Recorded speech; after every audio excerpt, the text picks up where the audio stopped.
Deep within Japan's mountainous spine lies Aokigahara Forest, known as the Suicide Forest. Whispers of its dark reputation echo across the globe. The forest floor, a tangled tapestry of roots and shadows, seems to swallow the light. Sunbeams struggle to penetrate the dense canopy above. An unnatural silence pervades the air, broken only by the whisper of wind through ancient trees. It's a silence that feels heavy, expectant, as if the forest itself holds its breath. Those who dare to enter its depths often speak of strange occurrences, disorientation, and a feeling of being watched by unseen eyes.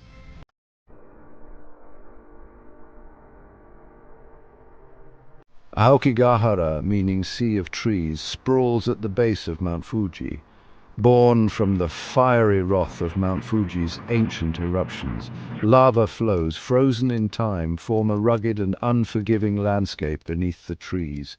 Twisted, gnarled roots cling to the porous rock, a testament to nature's relentless grip.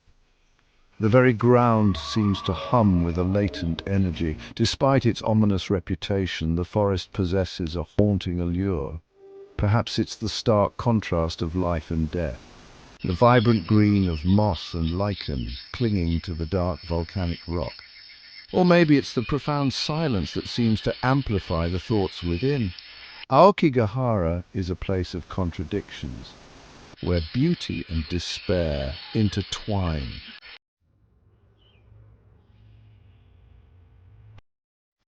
For centuries, this enigmatic forest has been steeped in folklore and superstition. Tales of yurei, vengeful spirits trapped between worlds, their anguish clinging to the trees. Legends speak of demons lurking in the shadows, luring unsuspecting travelers deeper into the forest's labyrinthine heart. These tales serve as a warning, a reminder that some places hold a power that defies explanation.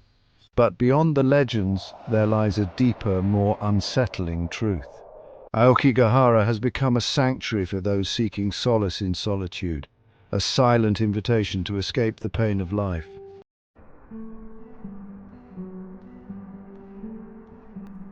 The Aokigahara we know today is relatively young, born from the fiery fury of Mount Fuji, the sacred mountain that looms above. Around 864 AD, lava surged down the slopes, reshaping the landscape forever. When the fires finally subsided, a new world emerged from the ashes. A desolate expanse of hardened lava, twisted and contorted into grotesque shapes. But life found a way. Seeds carried by the wind found purchase in the cracks and crevices of the cooling lava. Trees began their slow ascent towards the heavens. Over centuries, the forest reclaimed the land, a living shroud draped over a graveyard of fire and stone.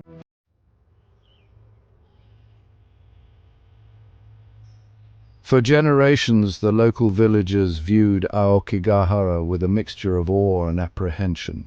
Legends arose, whispered tales of a malevolent presence that dwelled within the forest's heart. It was said that the forest was guarded by the yurei, vengeful spirits who resented the intrusion of the living. The villagers also spoke of ubasut, a horrifying practice rumored to have taken place in times of famine. Families, desperate to survive, would lead their elderly and infirm deep into the forest, leaving them to die alone in the unforgiving wilderness. Whether truth or myth, these stories cast a long shadow over Aokigahara, reinforcing the belief that it was a place to be feared.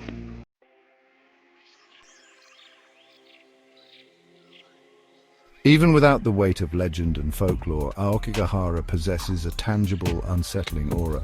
The forest floor, a chaotic jumble of volcanic rock, is shrouded in perpetual twilight. Sunlight struggles to penetrate the dense canopy above, casting long, eerie shadows. The air itself feels heavy, thick with the scent of damp earth and decaying leaves. An unnatural silence hangs in the air, broken only by the occasional caw of a crow. And then there are the compasses. Within Aokigahara they spin wildly, their needles dancing a chaotic ballet.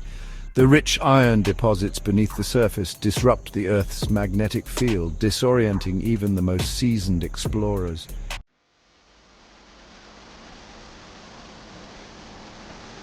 The wind, when it does stir in Aokigahara, carries a symphony of whispers. The rustling of leaves takes on an eerie quality. Some visitors claim to hear their names called out. Local folklore speaks of Kodama, tree spirits that inhabit the ancient growth of Aokigahara. They are said to be guardians of the forest, but their presence is not always benevolent. Legend has it that those who disrespect the forest risk incurring the wrath of the Kodama. They may become lost in the woods, their paths twisted and turned by unseen hands. The very trees seem to watch, their gnarled branches reaching out like skeletal fingers.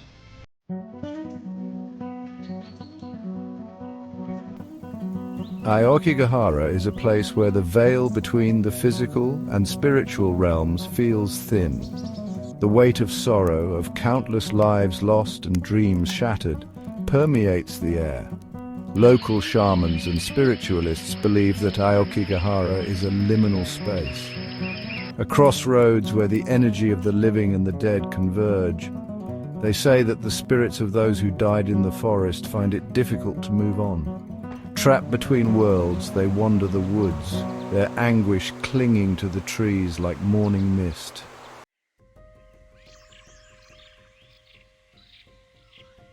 Over the centuries, Aokigahara has become a repository of fear.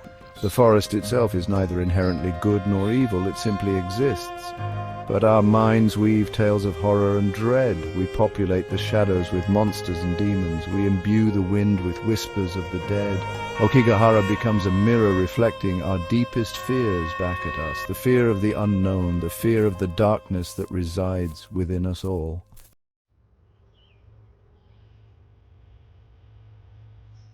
Aokigahara doesn't welcome visitors. Its embrace is cold, indifferent. The forest floor, a treacherous jumble of volcanic rock, seems to shift and change with every step.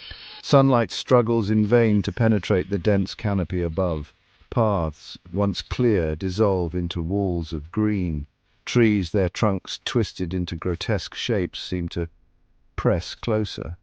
It's easy to lose your bearings in this labyrinth of shadows. The air itself feels different here, heavy, almost suffocating, and always there is the silence.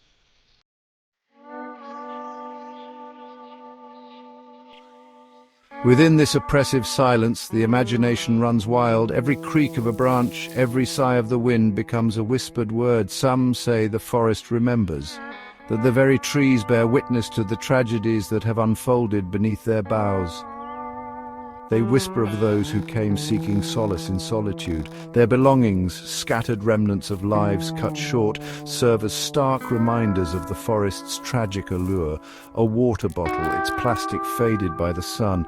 A worn shoe, its lace untied. These objects whisper their own silent stories.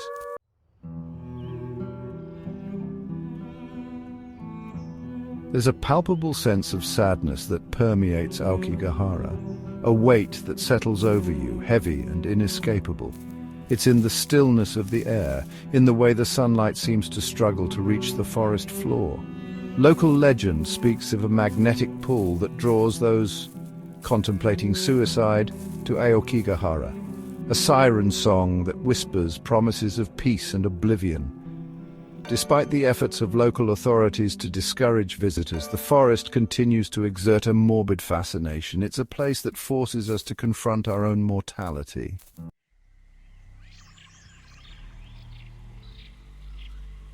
The forest holds its secrets close, but sometimes whispers escape. Stories told by hikers who strayed from the marked paths. They speak of strange encounters, fleeting glimpses of figures moving through the trees, shadows that disappear when approached. Others tell of disembodied voices calling their names, soft murmurs carried on the breeze. They speak of a sudden coldness that envelops them.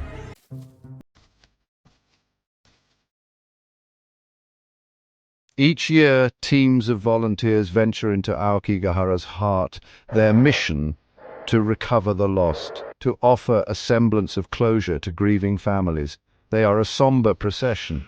Police officers, park rangers, and volunteers. They move slowly, methodically through the dense undergrowth, their eyes scanning the forest floor for any sign of disturbance. A discarded backpack, a piece of clothing caught on a branch.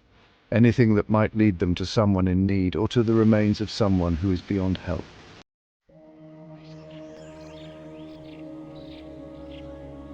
There are stories that defy explanation, accounts from those who have brushed against the veil of death and returned, guided back to safety by an unseen presence, compasses spinning wildly yet leading them unerringly, a sudden clarity of thought, a sense of peace in their darkest hour, as if the forest offered them a choice, to stay and succumb to despair, or fight for life, finding their way back. These stories are met with skepticism, dismissed as hallucinations from exhaustion. But for those who experienced Aokigahara, there is no doubt. Something ancient and unknowable resides within. It may be a force of darkness, or a guardian spirit, a manifestation of collective grief and sorrow. The power of Aokigahara is undeniable, a place where reality blurs, where the living and the dead walk hand in hand, the human psyche tested to its limits.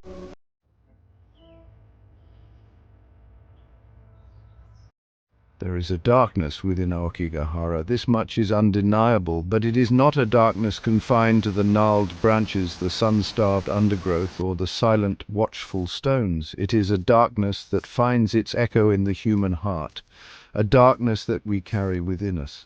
For some, a walk through Aokigahara is just that, a walk, a sensory experience of an unusual landscape.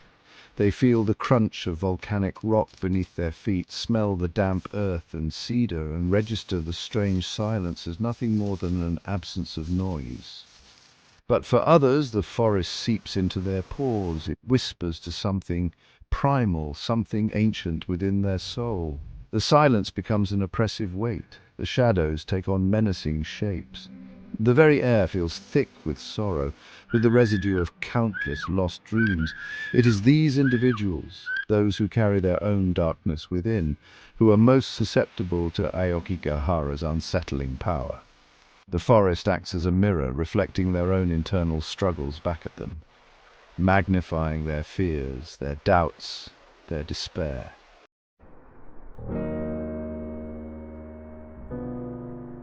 Silence can be a balm to the soul, a sanctuary from the relentless noise of the modern world, but in Aokigahara, silence takes on a different quality. It is not a peaceful silence, but a heavy, expectant one, a pregnant pause before a storm. The absence of man-made sounds is replaced by a different kind of noise, the noise of your own thoughts, amplified, distorted, echoing through the vast chambers of your mind. It is in this silence that our inner demons come out to play. The anxieties we keep at bay rise to the surface in Aokigahara, whispering in our ears, urging us to surrender to the darkness. For some, this can be a cathartic experience, a forced confrontation with the shadows of the self. But for others, it can be overwhelming. The weight of their own thoughts, their own darkness becomes too heavy to bear, and they are drawn deeper into the forest's embrace.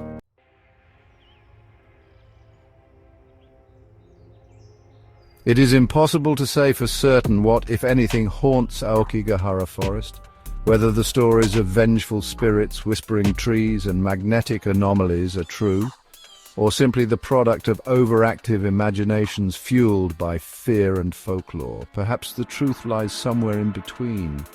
Perhaps Aokigahara is a threshold, a place where the veil between the physical and the spiritual is thin.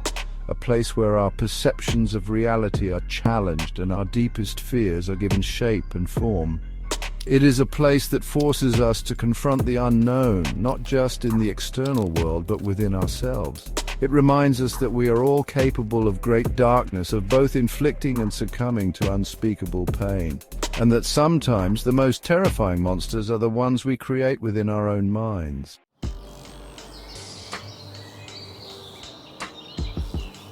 The rising sun paints the sky in hues of orange and purple as it struggles to pierce the dense canopy of Aokigahara. A new day dawns, yet the forest remains shrouded in an ethereal mist, a spectral veil that clings to the twisted branches and moss-covered stones. Even in the daylight, Aokigahara whispers. It holds on to its secrets, its darkness, a palpable presence that lingers long after you've left its embrace. The stories, the legends, the whispers of the departed, they stay with you. They seep into your dreams, blurring the line between reality and nightmare. The forest becomes a haunting reminder of the fragility of life, the thin veil that separates us from the abyss, the world beyond our understanding. Aokigahara stands as a testament to the enduring power of nature, its ability to both heal and destroy, to inspire awe and dread in equal measure.